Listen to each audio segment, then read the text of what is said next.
Et bonjour YouTube, salut à tous. Alors hier soir on a eu un petit problème technique sur le son en début d'émission, c'est pour ça que vous me voyez différemment avant. Donc le sujet de ce soir c'était le storytelling, les interactions et la vidéo 360 avec Benjamin Clémy de l'entreprise Wixar. Voilà, si les programmes vous plaisent, n'hésitez pas à nous rejoindre sur les lives et à vous abonner à la chaîne pour pouvoir avoir toutes les notifications en activant la cloche des nouvelles vidéos. Salut pour live. Donc on est là, nous, pour parler de toi, de Wixar, et de ce que vous y faites, c'est-à-dire du storytelling. Voilà, pour moi, le cœur du produit, c'est le storytelling d'interaction. C'est pour ça que on a un peu ce thème en général de ce meetup. Mais je te laisse présenter la solution et ce que vous faites chez Wixar. Eh ben, écoute, merci. Moi, je suis Benjamin Tani, donc je suis cofondateur et CEO de Wixar. Wixar, c'est le logiciel qui se veut le plus simple et le plus rapide d'accès pour créer des jeux et de la formation en réalité virtuelle. Et ça, c'est à disposition des entreprises.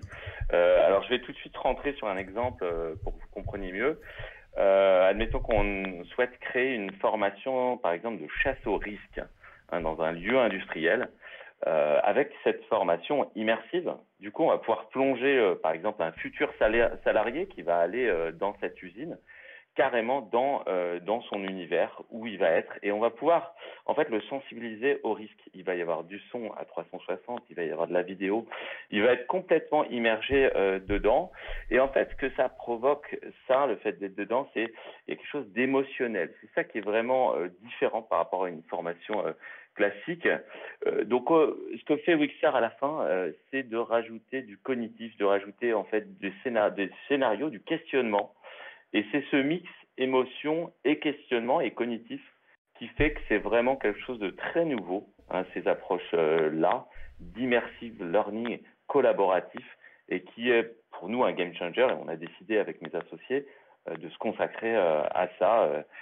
Voilà, donc j'aurai l'occasion d'en dire plus, mais c'est pour introduire un peu. Donc effectivement, les notions de scénarisation, ça a vraiment été la base de notre travail, et je vais un peu rentrer dans les détails, bien sûr, après.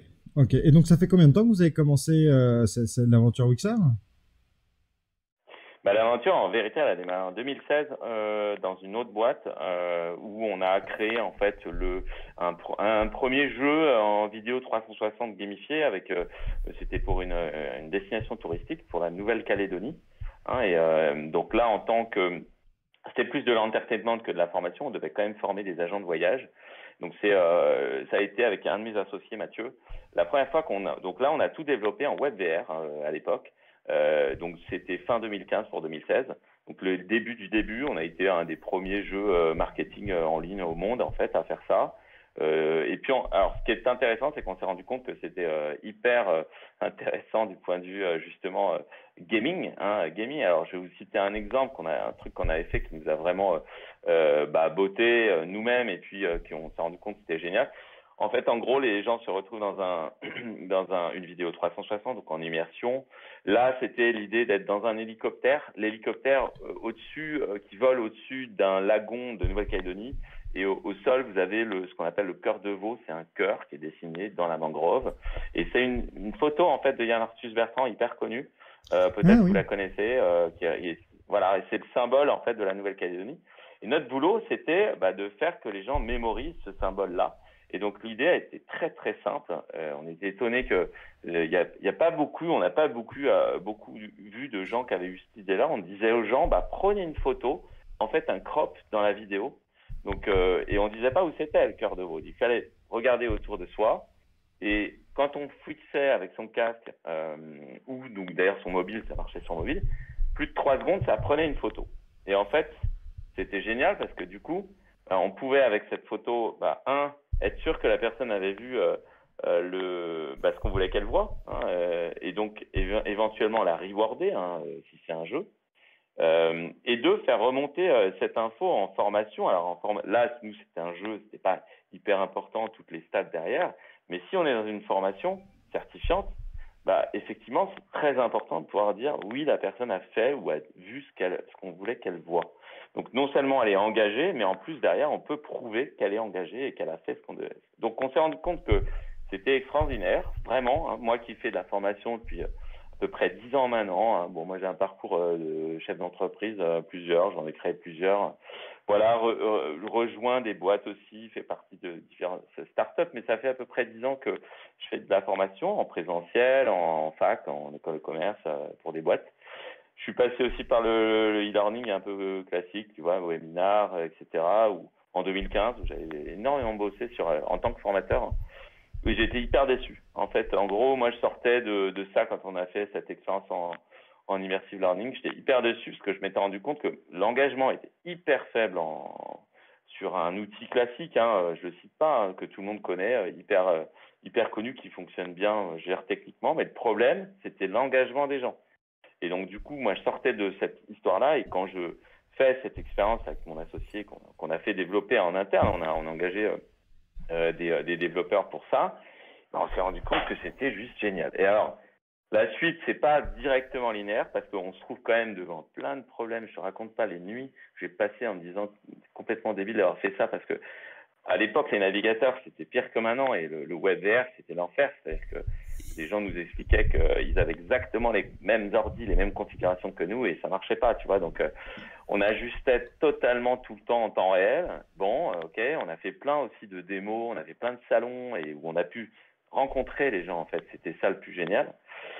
Mais donc, on sort de là un peu en se disant, ah, c'est génial, mais par contre, waouh, voilà, c'est chaud, quoi. Et si on veut reproduire le truc, c'est hyper complexe, il faut tout redévelopper, c'est hyper instable, comme on maîtrise pas les navigateurs, etc. Donc, hyper complexe. Donc, on se calme un peu, ça a mûri un peu, et en 2018, je réunis autour de moi d'autres associés, et là, on se dit, bon, là, on va vraiment faire un truc, et on va essayer de faire que ce soit qu'on crée en fait une solution. Donc on crée une société qui est dédiée à ça, qui s'appelle WideWebVR et qui a pour but WideWebVR de créer des solutions immersives, justement pour partager son savoir avec comme je dirais pétrole principal l'émotion. C'est-à-dire je veux partager mes émotions et mon savoir-faire. J'ai pas de solution toute faite, facile, no code évidemment. Alors, je vais définir un petit peu tout ça, mais essayons de résumer en disant c'est un logiciel SaaS no code qui a pour but de simplifier tout le workflow de la création VR et comme tu sais qui est compliqué. Alors, on s'attaque à une montagne parce qu'il y a en même temps les casques et en même temps les vidéos 360 parce que nous on utilise ça comme base de contenu, même si on l'enrichit en fait avec tout un tas de données ou d'images de synthèse. C'est quand même la base de notre travail. Donc, on essaye en 2018 de se dire voilà comment on fait pour créer quelque chose. Alors, c'est 2 ans et demi maintenant. On en est où? Aujourd'hui, on a un logiciel qui est dans sa version 1.5. Là, on a bossé tout l'été pour cette nouvelle version. Qui fait quoi? C'est un logiciel do it yourself où donc tu peux créer si tu connais un peu. Alors le niveau de base, c'est quelqu'un qui est à l'aise avec les outils digitaux. Hein. Pas besoin d'être ni un digital learner spécialiste, expert, voilà, ni un codeur. C'est quelqu'un voilà qui sait se servir voilà de tous les outils d'aujourd'hui. Voilà. Et l'idée, c'est qu'il peut en quelques minutes créer ses premières expériences immersives. Et en fait, le truc qu'on a fait, qui est un peu différent des autres, même qui est très différent, on est les seuls à le faire, c'est d'avoir bossé sur la scénarisation en disant c'est très bien de mettre à disposition un outil où on peut faire plein de choses, mais nous, ce qu'on voulait pas, c'est avoir l'effet Photoshop. Donc, je sais pas si tu vois ce que je veux dire, mais la première fois, moi, que j'ai ouvert Photoshop, j'ai trouvé ça horrible parce qu'en fait, tout le monde avait dit que c'est génial. Et en fait, tu n'arrives à rien faire en fait, parce que tu sais pas ce qu'il faut faire et tu te retrouves devant un truc où tu as des voilà. Donc et c'est pas le tout du coup de mettre à disposition des outils, il faut aider. Et donc la partie storytelling, scénarisation, interaction, on a réfléchi en se disant comment on peut faire pour que les personnes qui sont pas à la base des experts du storytelling en fait, même pas immersives, mais voilà. Et encore plus, si tu parles d'immersive learning, c'est un peu différent en plus le storytelling.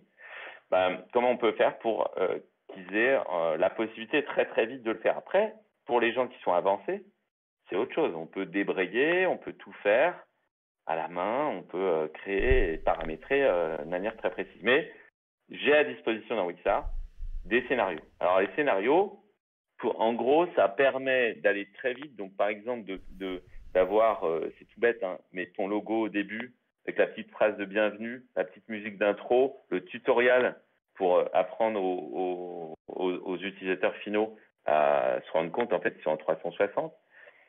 Et puis après, des mécaniques de jeu. Mécaniques de jeu, il y en a plein. J'en cite une, j'ai dit tout à l'heure, chasse au risque. Donc en gros, tu es dans un endroit et tu dois repérer des dysfonctionnements dans un endroit qui a une vidéo en fait. Ou alors d'autres types de tests. Effectivement, on a tout un tas on a à peu près une trentaine d'interactions. Ça va de quiz très très simples à des clics, à des boutons même. Hein. Je peux faire des menus tout bêtes. Hein. Si je veux, je fais une application hyper simple où j'ai juste des choix. Voilà.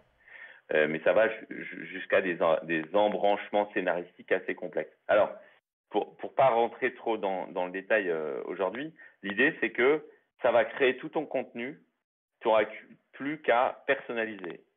Même si tu n'as pas de vidéo 360 au départ, ou en tout cas de contenu 3D, tu peux utiliser du contenu qui a déjà en catalogue. Donc nous, on met à disposition, on a un gros catalogue de contenu et on peut le mettre à dispo.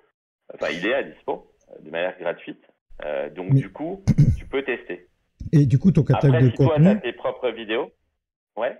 C'est un catalogue fini, genre tu as dedans une expérience, je sais pas moi, sur le sexisme au travail, ou c'est plutôt des templates à remplacer pour pouvoir mettre des choses.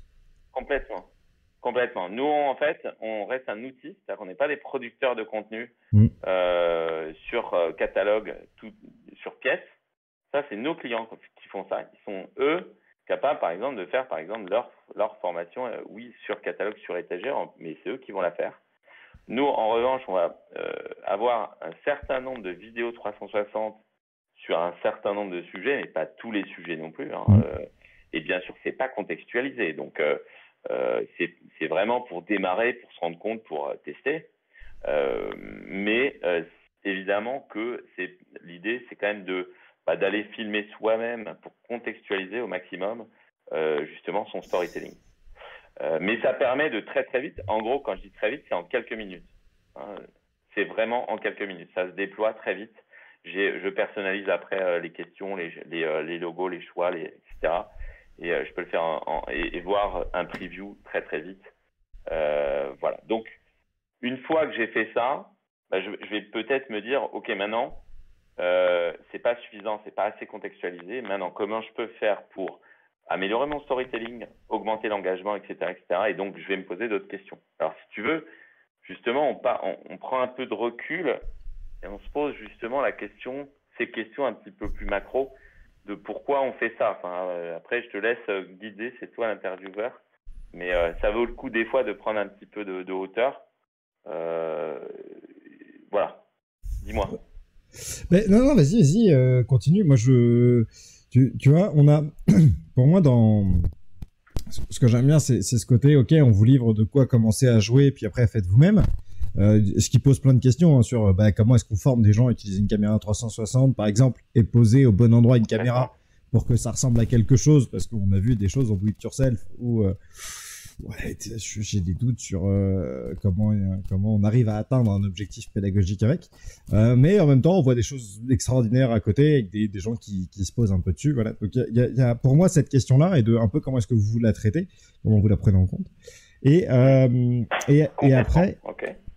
Et après, justement, dans cette idée de parcours, comment est-ce que tu mets en main l'outil aux gens pour que, justement, de tout ce possible, ok, je vais pouvoir aller filmer ce que je veux n'importe où. Disons qu'il en fait une sphère vidéo de bonne qualité, il l'intègre chez lui. Comment est-ce que de ce produit brut qui est qualitatif, il arrive à en faire une expérience pédagogique qui l'est. Voilà. Comment est-ce que vous gérez cette transition? Et donc, du coup, j'ai 2 questions dedans. C'est comment est-ce que vous gérez le fait qu'ils s'approprient l'outil et quels sont les outils spécifiques que vous allez mettre en main des formateurs pour leur permettre de créer des parcours. Ok, donc c'est très riche comme question. C'est très pertinent ce que tu dis sur effectivement de quelle manière on va former. Donc évidemment qu'on a la possibilité dans notre catalogue de services de former nos clients. Donc nous on a 2 journées de formation qui sont prévues, une pour la vidéo 360, une autre pour la scénarisation. Ceci étant dit, nous on va et c'est là où c'est intéressant à mon avis, c'est qu'on est tous comme nous puis comme d'autres dans un monde où il faut un peu évangéliser. Et donc, nous, on compte sur aussi des partenaires pour nous aider à pouvoir... Et quand je dis on compte, c'est qu'il y en a qui sont très bons, formateurs de formateurs, et qui ont compris effectivement l'intérêt de l'immersive learning, qui ont compris l'intérêt de notre outil, et qui vont eux-mêmes être, pour nous, des excellents relais et des ambassadeurs. Donc, nous, on n'a vraiment pas vocation. Nous, on reste à notre place... d'outils en fait. Nous, on est content quand les gens utilisent notre outil. Tout ce qu'il y a autour, donc la scénarisation, etc., la vidéo 360, eh bien, nous, on va former, on va aider. Parfois, on le fait parce que des clients, dire qu'on leur fait une fleur presque, parce que c'est pas vraiment notre tasse de thé, parce que ça mobilise nos équipes en fait. Mais par contre, ça permet de les enclencher eux dans la démarche et d'avoir un premier produit qui soit à eux fait. Voilà. C'est vraiment, vous leur faites la preuve de concept, quoi. Exactement, c'est ça. Donc, et on le fait parce que c'est vrai qu'on en est complètement obligé. C'est-à-dire que ça fait partie de notre accompagnement de départ pour les gros clients. Nous, on a vraiment 2 types de clients, les tout petits qui, en gros, se débrouillent et les gros qui veulent un accompagnement.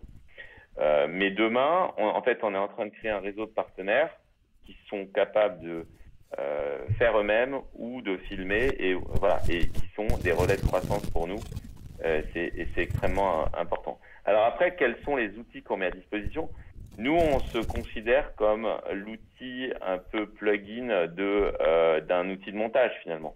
C'est-à-dire qu'en fait, on est à la suite d'un outil de montage. Si tu prends un outil de montage que t'achètes une caméra, par exemple la Fusion Max, la GoPro Max, c'est une caméra qui vaut quelques centaines d'euros.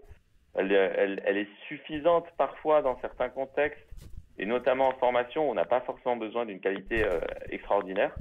Et elle est suffisante dans, on va dire, 70% des cas en formation. C'est ce qu'on a pu constater. On peut travailler parfois avec des caméras un petit peu mieux. Alors, on va chercher, et maintenant ça devient un peu classique, des caméras de type Theta, Z1, des choses comme ça que tu dois connaître. Oui, très bien. Aussi qui sont un petit peu plus chers. Mais c'est plus haut de gamme déjà, la Theta. C'est plus haut de gamme. Mais on reste dans des prix qui sont inférieurs à 1 000 euros en fait, et qui sont assez vite rentabilisés. C'est entre 400 et 1 000 euros.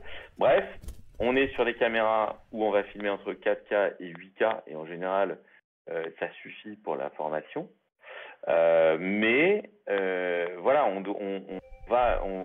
Quand on a un logiciel de montage qui va avec, ces caméras-là, quand vous achetez la caméra, il y a le logiciel qui va avec.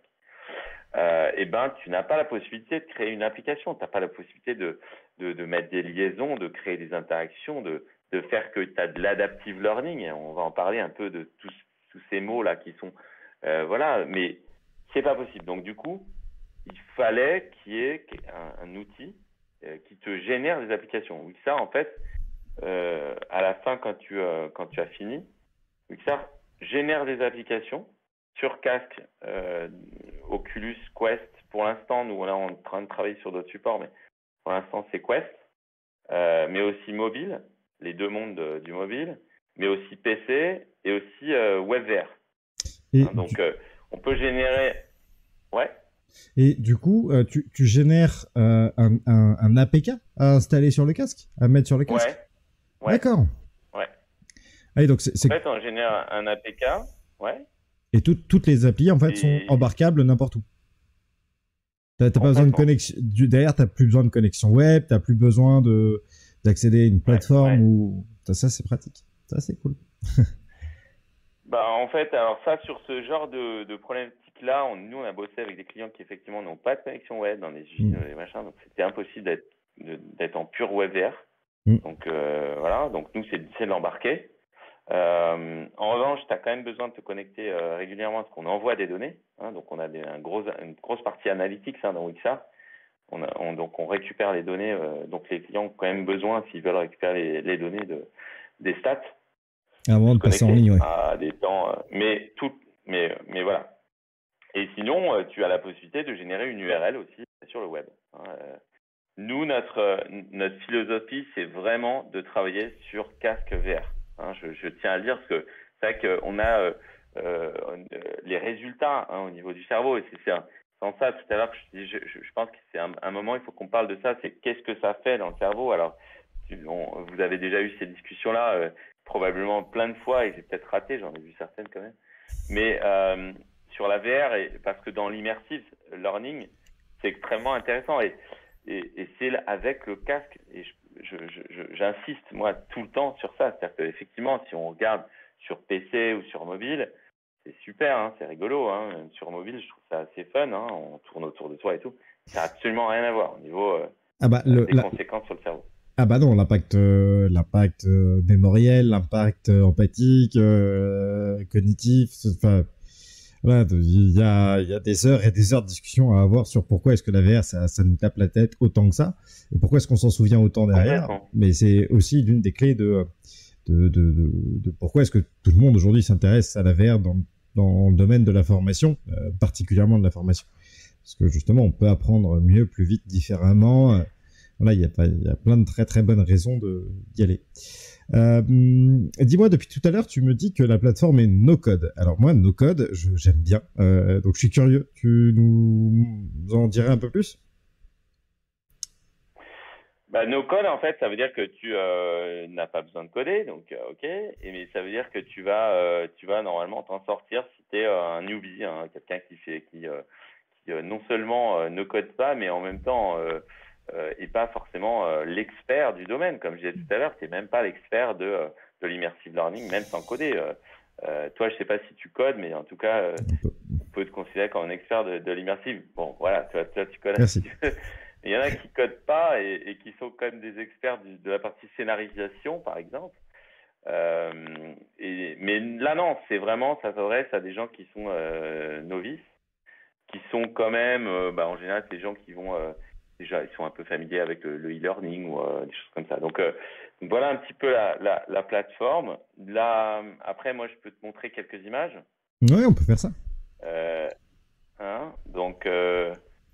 Donc l'idée, alors, ce qu'on va faire,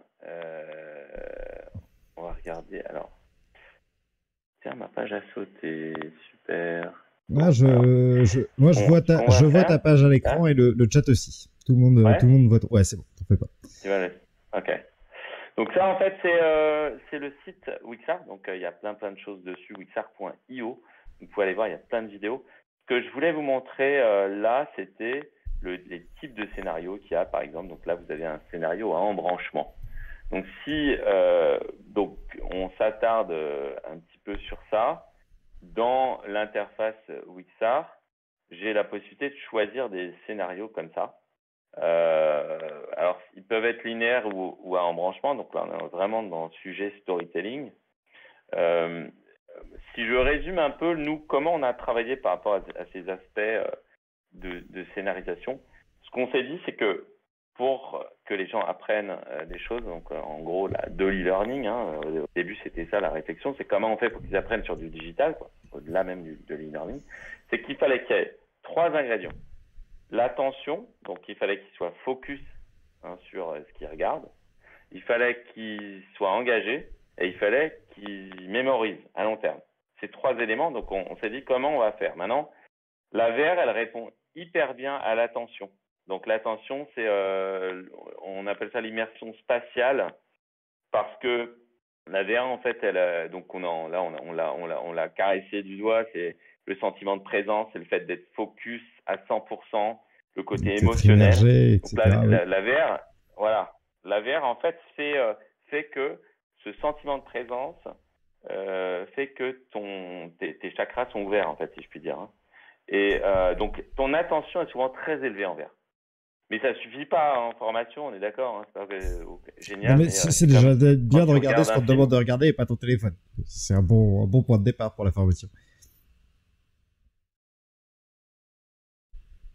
Allô? Allô? Est-ce que j'ai juste perdu Benjamin ou est-ce que on est... Alors ça va vous faire mal à la tête, ça je pense en live si on vous entend. Ça va vous faire mal à la tête, ça je... Bah écoute, non, moi je suis là. Bah Benjamin, reviens. Ah, ouais. Eh ben... Euh... Ah, je pense qu'il a un petit problème de réseau. Attendez. Oh, moi, j'ai repassé en pleine tête. Voilà. Bonjour les gens. On va attendre que Benjamin revient. Oula, Benjamin. Je sais. Ouais, c'est un peu chais là pour le coup. On est. Merci Rames pour ton soutien. C'est fort aimable de ta part. On va attendre que Benjamin revienne. En attendant, si vous avez des questions sur Wixar, sur comment ça fonctionne, ce que ça peut faire, n'hésitez pas à me les poser dans le chat. Ouais, Benjamin est coupé là. Mais bon, moi je suis toujours là, les gars. Vous inquiétez pas. Très fidèle au poste. Je vais voir. Essayer de le récupérer. Essayer de le faire essayer de récupérer Monsieur Atlani. Il se passe quelque chose. Alors, Benjamin, je ne t'entends plus, mais je vois que tu es en train de faire quelque chose sur ton PC. Benjamin, allô. Tac, alors, comment je vais pouvoir faire un truc? Je vais essayer de l'appeler. Ça y est, il est de retour. Il est de retour. Voilà. Désolé, c'est un gros crash de ma box. Voilà, donc du coup, je suis de nouveau présent. Donc on va reprendre. On était en train de se dire que, si je résume, hein, le sentiment de présence était là, l'immersion spatiale, hein, ce qu'on appelle l'immersion spatiale, le sentiment d'être là, l'émotion, c'était extrêmement, l'outil VR était extrêmement bon pour générer ça, mais que c'était pas suffisant. D'abord, il faut ça, mais ensuite, on a constaté qu'il faut ce qu'on appelle le storytelling, c'est-à-dire la narration. Il faut que tu sois un peu emporté dans l'histoire, en fait, hein. Et là, c'est pour atteindre notre deuxième objectif, qui est l'engagement. Donc, on a vu l'attention VR, ok, mais pour engager les gens, il faut qu'ils soient emportés par l'histoire. Et d'ailleurs, ça a été un peu de théorie. Il y a un type qui s'appelle Björk, c'est pas le papa de la chanteuse, je pense pas, mais qui a du coup fait cette assertion et il parle d'immersion émotionnelle et qui existe d'ailleurs dans les bouquins si tu es emporté par une histoire ou dans un livre. Donc, si je résume, immersion émotionnelle, donc l'histoire, la narrative, plus immersion spatiale, si tu as les deux, là, effectivement, tu augmentes ton engagement. Et pour augmenter encore, ouais. Tu vas peut-être y arriver, mais et du coup, pour toi, quelle est la place de l'interaction dans cet engagement, dans cette immersion? Exactement. Donc, une fois que tu as déclenché en fait cette envie de t'engager, la question c'est qu'est-ce que tu donnes à faire à la personne? Parce que du coup, en VR, on a tout de suite, quand on a ces deux sentiments-là, spatial et émotionnel, on a envie d'actionner, on a envie d'être dedans, puisqu'on est déjà dedans, en fait. Et on a envie de faire des choses. Et donc, qu'est-ce que tu peux donner à faire donc, c'est là que les interactions, que le scénario est engagé. Les interactions, c'est la façon dont tu vas vraiment agir de manière très technique. Hein, est-ce que tu vas déclencher des choses, ouvrir des portes, fermer des portes, actionner un bouton qui va actionner autre chose, etc. Et puis après, tu as le scénario. Est-ce que finalement, cette action que tu viens de faire est adaptative, si tu veux, en français, c'est-à-dire ce qu'elle va orienter le contenu ou pas. Hein. On appelle un scénario d'adaptive learning quand tu vas, admettons, on prend un truc tout bête, tu réponds à un quiz et tu vas pas bon, et ben tu vas pas avoir, la suite sera différente. Hein. On te demandera peut-être de revoir autre chose, revoir un autre contenu par rapport à si tu as bon et tu peux passer directement à la suite. Donc ça, c'est un scénario d'adaptive learning où voilà, le contenu va s'adapter. C'est effectivement extraordinairement important d'avoir ce type d'embranchement et c'est là où j'en reviens à ce type de scénario à branche. Alors, je vais me faire un peu l'avocat du diable, mais on pourrait considérer que déjà avec la vidéo 360, tu as un premier niveau d'interaction qui est de je regarde où je veux. Pourquoi, toi, vous êtes allé comme ça plus loin dans la capacité d'interaction? Alors, effectivement, cette capacité que tu as de regarder partout est absolument géniale en termes pour l'utilisateur. Hein. Par contre, évidemment, le formateur, comme le réalisateur, si on parle de vidéo 360, il perd son omniscience. Il perd sa capacité à guider, à cadrer, en fait. C'est pour ça, d'ailleurs, que probablement, en tout cas pour ça, que les réalisateurs en vidéo 360 ont beaucoup de mal, en fait, à réaliser des films. Parce que, du coup, il faut être extrêmement bon pour captiver l'attention de l'utilisateur sur exactement là où on veut qu'il... Voilà. Donc, c'est la même chose en formation. Le formateur a quand même besoin de donner une certaine liberté, mais qui va être contrôlée. Et en fait, quand tu vois l'exemple de tout à l'heure sur il y a quelque chose dans le contenu que tu dois prendre en photo. Donc, liberté totale, tu regardes où tu veux. Par contre, tu as un objectif qui est clairement défini. Tu es motivé parce que tu sais, par exemple, que tu vas gagner un truc ou réussir cet examen-là. Donc, la motivation, elle est là. Donc, ça, c'est un autre acte hyper important dans le gaming, d'ailleurs. C'est ce qu'on appelle la motivation. Est-ce qu'on est suffisamment motivé? Mais bon, bref, tu vas être engagé dans ton contenu et effectivement, tu vas te mettre à chercher. Et ce qui est génial pour le formateur, avec ce système de prise de photo, par exemple, c'est que tu peux effectivement savoir si la personne... Donc, en fait, tu la guides tout en lui donnant une certaine liberté. Et tout l'art, en fait, du formateur dans l'immersive learning, ça va être de pouvoir faire ça, c'est-à-dire de ne pas mettre des flèches partout, parce que sinon, ça ne veut rien dire en disant « il faut que tu regardes là », etc. Mais plutôt de suggérer et d'être capable de détecter après pour faire remonter de la data. Et vérifier qu'on a bien tout vu, bien fait tout ce qu'il y avait à faire dans le bon ordre, etc. Tout à fait. Ok, moi c'est clair. C'est tout à fait clair pour moi. Et du coup, vous avez choisi le format de vidéo 360. Pourquoi plus de la 360 qu'un monde en CGI, comme on peut voir sur d'autres applications? Je ne vais pas dire plateforme. Il y a plusieurs raisons. La première, c'est que c'est plus simple et c'est moins onéreux à faire. C'est une raison toute bête. Nous, notre mission en tant qu'entreprise, c'est démocratiser la VR. Donc, c'est pas forcément d'avoir l'expérience la plus ultime. Voilà, clairement pas.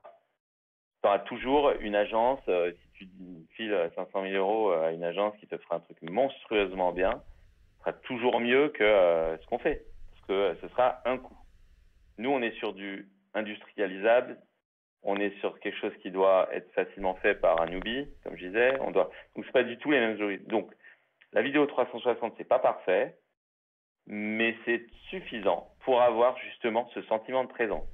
Si ça l'était pas, et c'était vrai, il y a quelques années que ça l'était pas, quand on filmait en 4K, quand la qualité est moyenne avec le casque, le cerveau, il adhère pas, quoi. Clairement, il faut qu'il y ait un certain degré de qualité. Donc, les casques aujourd'hui distribuent comme un Quest. Pareil, le choix des casques, c'est pas du haut de gamme. Nous, on veut du moyen de gamme. On veut que ça fonctionne sur des casques sans fil. Voilà. Le but, c'est pas de faire la Rolls-Royce. C'est plutôt de faire la Volkswagen, le truc qui fonctionne et tu peux aller loin avec. Voilà. Et donc, fiable et robuste. Ouais. Et la vidéo, en fait, il faut être clair, pour moi, c'est que le début. C'est-à-dire qu'on est la première marche, c'est la vidéo. La deuxième, c'est de mixer les deux, ce qu'on commence à faire. Tu peux mettre des objets 3D dans Wixar maintenant. Et la troisième, ça va être d'avoir les deux sans qu'on sache plus d'ailleurs si ça a été filmé ou si ça a été. Donc ça, on n'y est pas encore, évidemment, hein, mais c'est l'avenir, c'est-à-dire du mix entre images de synthèse et pixels de vidéo. Alors, je te pose la question comme ça, un peu juste sortie. Donc, pour répondre au chat rapido, Julien, le sujet ce soir, parce que quelqu'un vient d'arriver, c'est l'interaction et le storytelling, notamment dans les contextes de vidéo 360, et on parle de la plateforme Wixar qui permet de créer de la 360 interactive. Et dans le chat, les gens n'arrivent pas à bien se représenter à quoi ça pourrait ressembler. Est-ce que tu aurais, alors là, je le dis à tout le monde, hein, on est toujours très transparent dans cette émission. Je te le demande. Est-ce que tu as une vidéo qui présenterait la vidéo 360 interactive? Et vu qu'on n'en a pas parlé avant, voilà, c'est pas une question piège je voudrais pas te piéger sur la question. Ah, il l'a déjà prête, c'est magnifique. Non, mais... Quel professionnalisme. En fait, je vais vous montrer. Non, mais effectivement, je peux vous montrer des choses un peu plus concrètement. Donc là, en fait, là, vous voyez mon écran. Hein. Ouais, c'est bon. Ok. En fait, l'idée, donc je vais reprendre ça là au début. Quand on commence à créer avec Wixar, on va s'intéresser, on va avoir ces médias ou on va avoir les médias de la bibliothèque. Ensuite, on va les customiser. Ensuite, on va partager avec ses pairs. Et ensuite, on va analyser. Il y a 4 étapes. Tu peux passer la vidéo en plein écran sur ton écran, s'il te plaît? Oui, pardon. Ouais, carrément. Yes. Nickel. Merci. Ça va venir. Donc, je vais vous le refaire. D'accord. C'est pas très pro, mais voilà. On est entre nous. Tac. Donc, créer avec Wixar, c'est 4 étapes. D'abord, je choisis tout ce qui est storytelling au début. Donc, j'ai des choix de storytelling, scénario en fait. Ensuite, je vais les customiser, personnaliser ces scénarios qui sont déjà prêts, qui sont semi-automatiques, ou même en refaire un complètement parce que je peux tout personnaliser. Partager ces éléments-là avec le monde, en gros. Hein, et ensuite, récupérer l'analytique, les stats. Alors, comment je fais pour créer un projet? Bon, ça va un peu vite, hein. Mais là, je choisis des images que j'ai dans mon catalogue.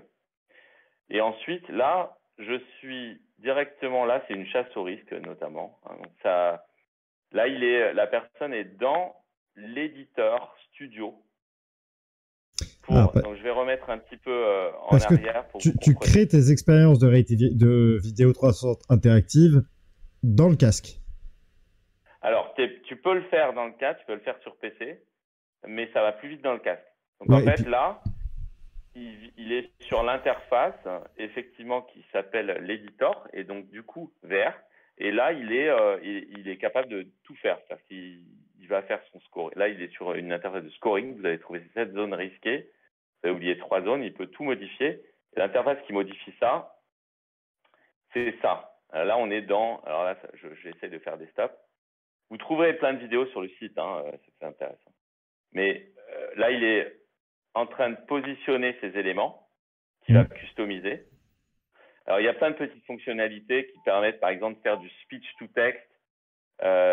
Donc, du coup, qui permettent de... alors, attendez, tac. J'ai un téléphone, donc je coupe. Pardon. Donc, de speech to text qui permet d'écrire directement les textes. Et puis, d'ailleurs, l'inverse aussi, text to speech, on crée des voix off à la volée en fait et voilà, donc ça c'est plein d'exemples après pour l'utilisateur final.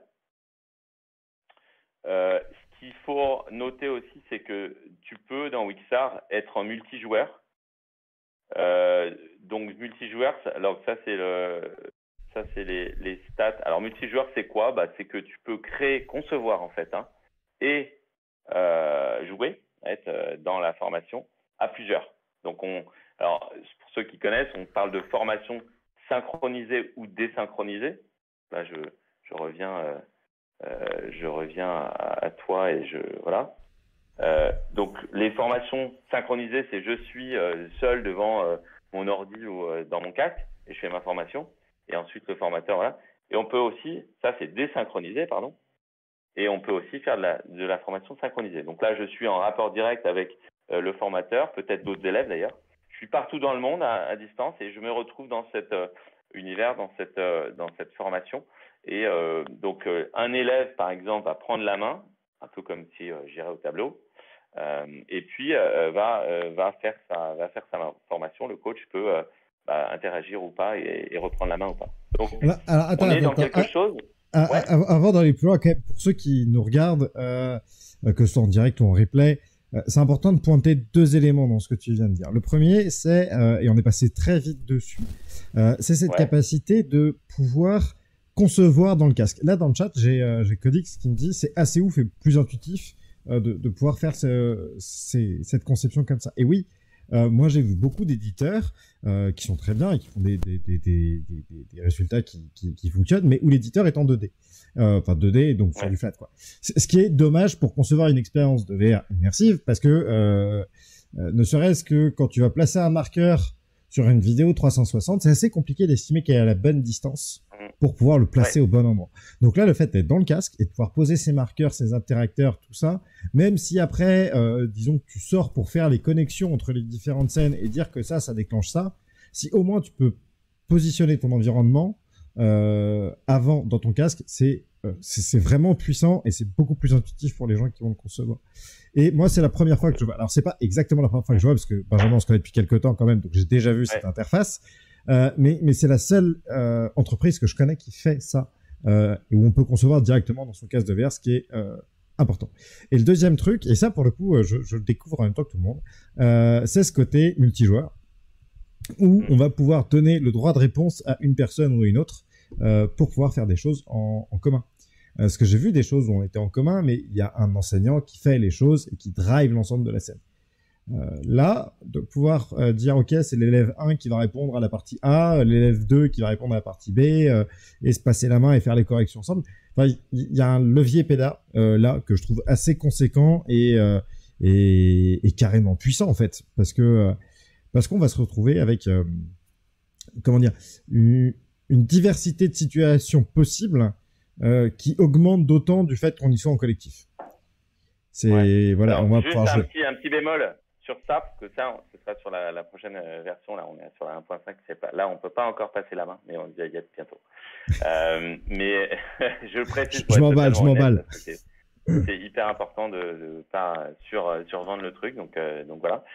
Mais ce que je voulais aussi ajouter sur le pourquoi on fait ça en spatial computing, parce qu'en fait c'est pas un gadget, et d'ailleurs on le met pas hyper en avant parce qu'en fait le newbie quelque part il s'en fiche. Nous on travaille pour les newbies, mais on travaille pour les utilisateurs avancés. Et s'il y en a ici, effectivement, ils trouveront un plaisir à être en spatial computing, parce que tu peux notamment, je vais prendre un exemple. On fait du hotspot tracké, c'est-à-dire que tu vises, par exemple, une voiture qui passe, tu la vises directement comme ça, et ça prend absolument 5 secondes à faire. Ce que tu peux pas faire. On a reperdu Benjamin. Oui, moi en ligne, je crois que vous m'entendez toujours. Ouais, c'est bon. Donc, on va attendre que Benjamin revienne. Voilà. Alors, en attendant, le chat, ne partez pas, restez avec moi. Dites-moi ce que vous inspire cette solution. Est-ce qu'il y a des questions que vous voulez que je pose? Ah, Benjamin, je vois que tu as défrisé, tu es de retour. Je pense que je suis là, ouais. Ouais, ça y est. Tu m'entends? Ouais, ok, cool. Désolé pour ce quoi. Je pense qu'il faut que je fasse un bon vieux reboot de ma box, je pense. Donc voilà, le spatial computing, juste pour terminer là-dessus, l'idée de base, c'était de dire tu ne peux pas concevoir un truc qui va être en 360 sur un petit écran. C'est comme si tu demandais à un peintre voilà, un timbre poste, alors qu'en fait, ça va s'afficher en énorme. Donc c'est pas possible, que ton cerveau va pas réfléchir pareil, les apprenants vont pas voir pareil, voilà. Donc c'est l'idée de base, de bosser.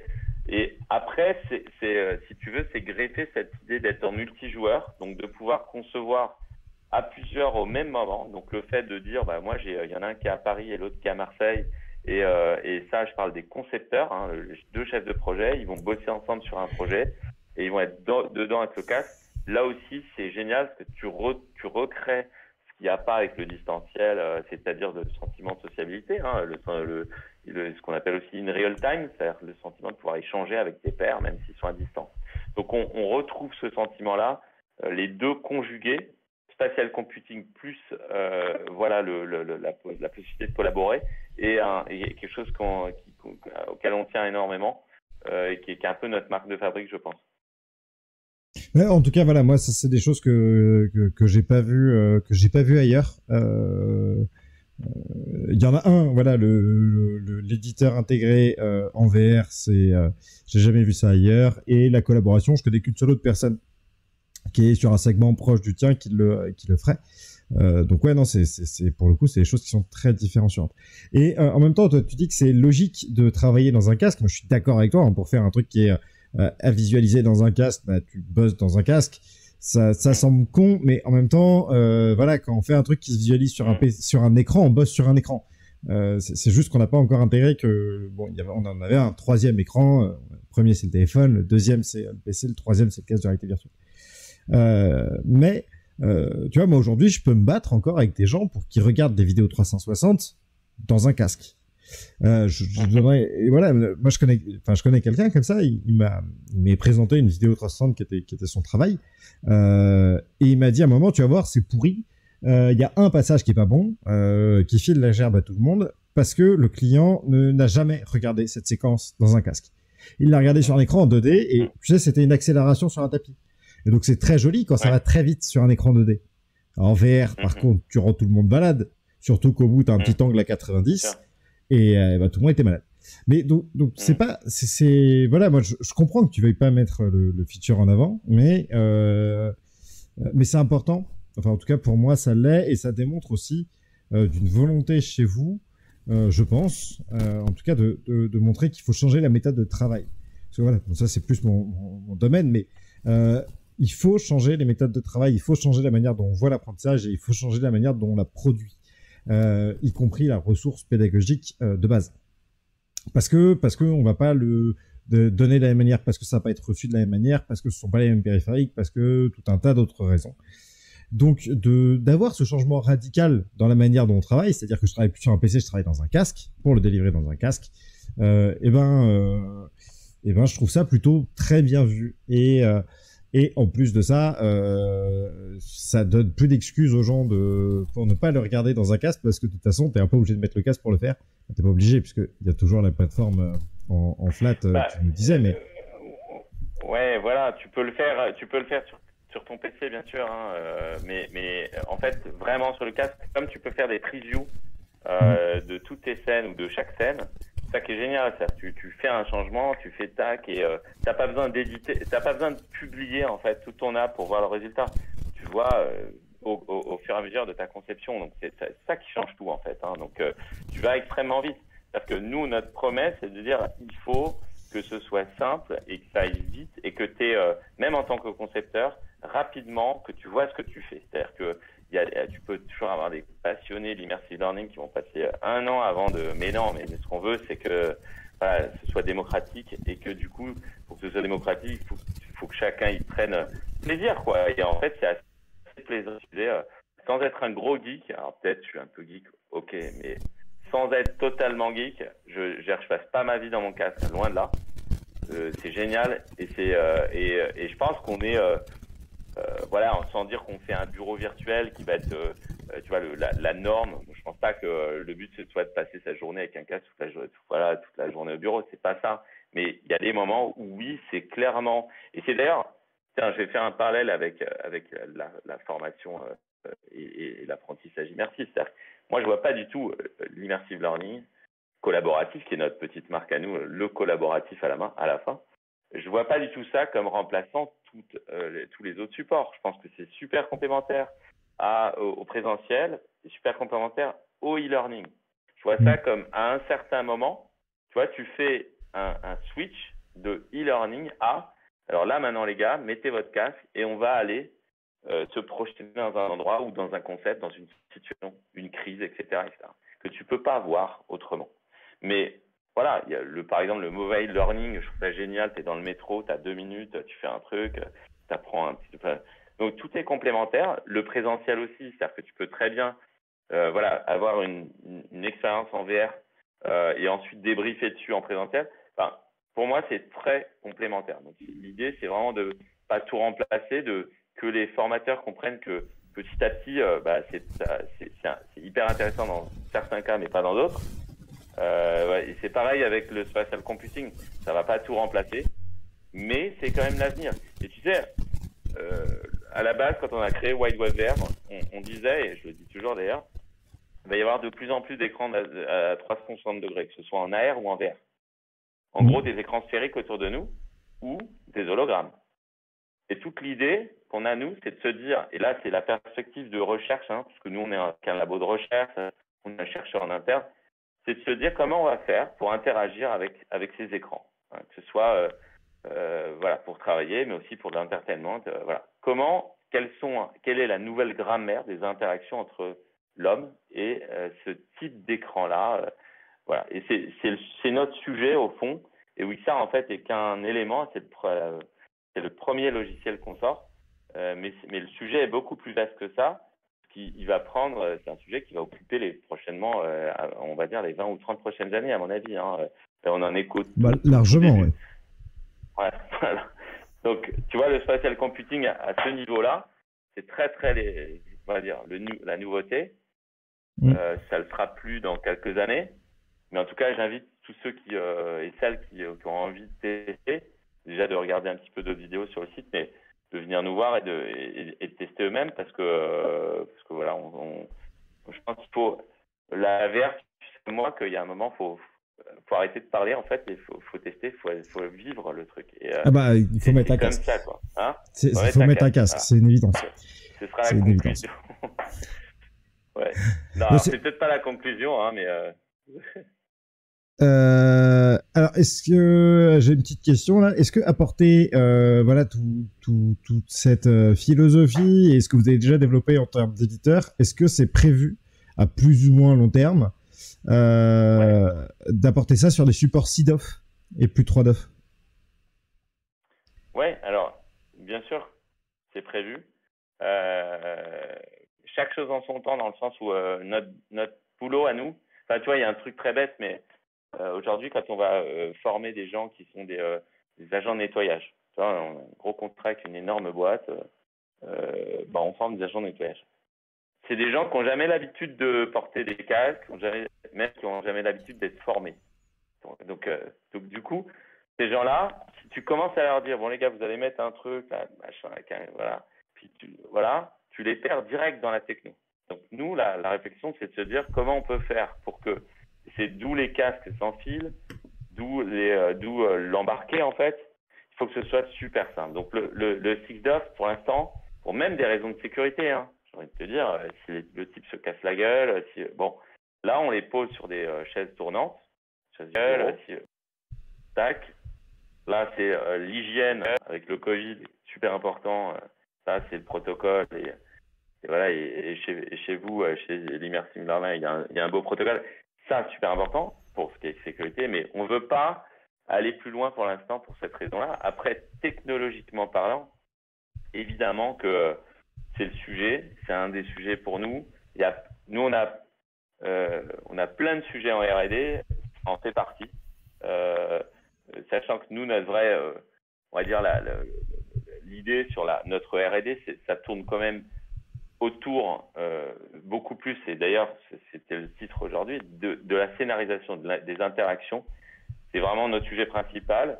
Donc tu vois, le 6DOF, il va arriver à un moment où on va dire ok, sécu, c'est bon, les types, maintenant il y a des salles dédiées par exemple dans les entreprises et c'est devenu classique.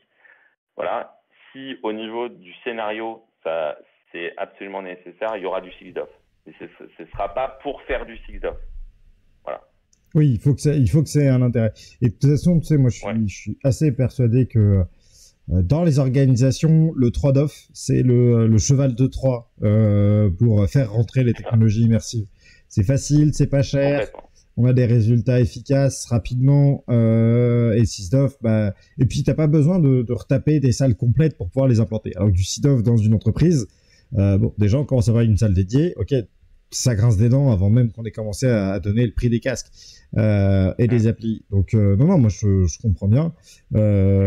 Après, honnêtement, voilà, si je peux te faire, voilà, mettre une bouteille à la mer, un outil d'édition de séquences pédagogiques en VR, en 6DOF et dans le casque, ouais, moi, je veux bien voir à quoi ça ressemble. Ça m'intéresse. Moi aussi. Non, mais attends, moi je trouve ça génial. Je trouve que voilà, c'est juste de se dire que c'est pas forcément notre mission à nous aujourd'hui. Il y en a d'autres qui le font. Et déjà, il y a des entreprises qui sont hyper avancées dans quand tu t'appelles Airbus, quand tu t'appelles voilà, tu fais ça depuis 30 ans quoi. Et c'est des outils dédiés. C'est voilà. Nous, on n'est vraiment pas là-dedans. On est dans un outil qui se veut démocratique, simple d'accès. Pas cher, enfin tu vois, donc tout ça va avec, mais j'entends bien et je serais ravi d'y arriver dans quelques années. On s'en reparlera quand on en mettra un peu de temps. Aujourd'hui, ce qu'on met, tu vois, c'est par exemple la possibilité de toucher des objets, donc avec des objets 3D où tu vas pouvoir tourner autour, où ça existe déjà. C'est pas de la figue d'off, mais voilà. Non, mais c'est un bon point de départ. Tu vois, voilà, il y a pas de.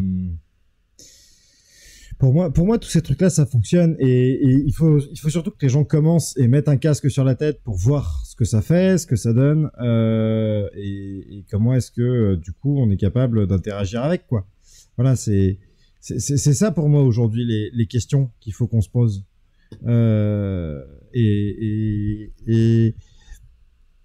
si c'est de la vidéo 360 parce que c'est ça qui fonctionne, et ben tant mieux. Voilà, c'est au moins on prend le problème par un côté et on fait des trucs avec. Voilà. Et ça c'est à mon avis le plus important. Donc faites des trucs en VR. Contactez Wixar. Est-ce que d'ailleurs vous avez une APK disponible pour que les gens puissent tester le résultat? Écoute, ouais, tu viens de me demander la semaine prochaine, on est sur un salon à Paris qui s'appelle Solutions RH. Si vous souhaitez nous rencontrer, on y sera. Moi, j'y serai perso mardi, mercredi, jeudi. Donc du coup, c'est à Porte de Versailles. Mais l'idée surtout, c'est qu'à partir de ce moment-là, on fait une opération de promo en test gratuit en fait. Donc tu peux t'inscrire et tu récupères les éléments à ce moment-là, quoi. Donc à partir de la semaine prochaine, on mettra de toute façon une communication si vous nous suivez sur les réseaux. Voilà, donc Benjamin, il est disponible sur LinkedIn, donc vous pouvez suivre Benjamin sur LinkedIn pour récupérer les APK si ça vous intéresse. Donc le salon Solutions RH, puis nous on se retrouve pour une réunion de travail à 19 ou 20 heures après le salon sur Paris. Voilà, je pense que c'est une bonne idée. Je te propose qu'on en reste là. C'est pas mal, 19h10, puisqu'on va voir la suite des programmes qui arrivent. Merci beaucoup à toi d'être venu discuter avec nous. J'espère que l'exercice t'a plu. En tout cas, sache que si tu as envie de revenir pour parler d'évolution sur Wixar ou d'un sujet qui te passe par la tête parce que tu as envie d'en parler avec des gens qui ont envie de t'écouter et de discuter avec toi, n'hésite pas, cette chaîne est aussi là pour ça. Super. Donc tu reviens quand tu veux. Moi, j'aime bien le format. Je trouve que le format est sympa. Je pense que c'est justement une forme de débat. Il faut que ça reste comme ça, quoi. Voilà. Donc, change pas et je reviendrai probablement. Ah, voilà. C'est cool. Merci à toi. Merci à toi. Pour les autres, on se retrouve d'ici. Allez, c'est pour ça qu'on finit à l'heure pour une fois. On commencera peut-être XR360 à 19h30 à l'heure avec toute l'équipe, c'est-à-dire notre ami Rames qui est de retour, Zazel évidemment, et Mathieu et moi-même. Voilà, mais ça vous le savez déjà. Puis après c'est Lenny qui fera des trucs comme d'habitude. Moi, je prends donc du coup quelques minutes. On finit de caler tout avec les autres et on arrive dès que possible. Ah, ciao. Salut.